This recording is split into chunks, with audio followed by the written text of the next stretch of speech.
Hello বন্ধুরা, প্রিয়াঙ্কা চিত ব্লগে তোমাদের সবাইকে স্বাগতম।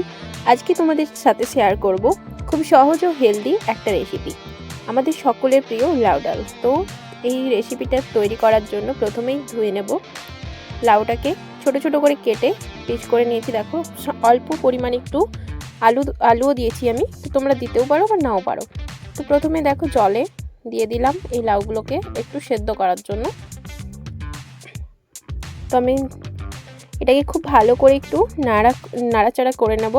এরপর ডালগুলো দিয়ে দেব, ভিজিয়ে রাখা ডাল, মসুর ডাল বা মুগ ডালও দিতে পারো, যার যেটা খুশি। তো দেখো দিয়ে দিয়েছি আমি। এরপর কিছুক্ষণ এটা সেদ্ধ করার জন্য দিয়ে দেব। কিছুটা সেদ্ধ হয়ে গেলে হলুদ দিয়ে দেব। হলুদটাকে এবার মিক্স করার জন্য ভালো করে নেড়ে নেব। দেখো তো দেখো সেদ্ধ হয়ে গেছে, প্রায় 5 থেকে 7 মিনিট সেদ্ধ করতে হবে, যতক্ষণ না সেদ্ধ হচ্ছে। তো দেখো অনেকটাই সেদ্ধ হয়ে গেছে, কালারটাও খুব চেঞ্জ হয়ে গেছে। এরপর আমি এইগুলোকে তুলে নেব। তুলে নেওয়ার পর এবার তেল দিয়ে দেব। তেলের সাথে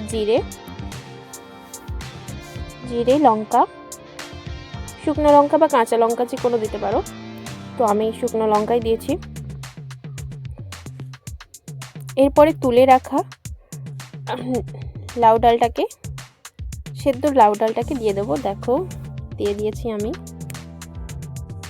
এবার এটাকে 5 থেকে 7 মিনিট ফুটিয়ে নেব। দেখো তাতে আরও সেদ্ধও হয়ে যাবে আর টেস্টও চলে আসবে খুব সুন্দর।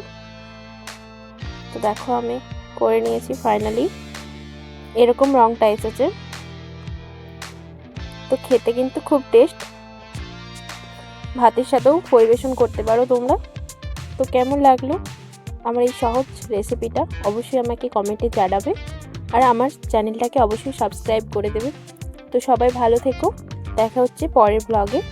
টাটা।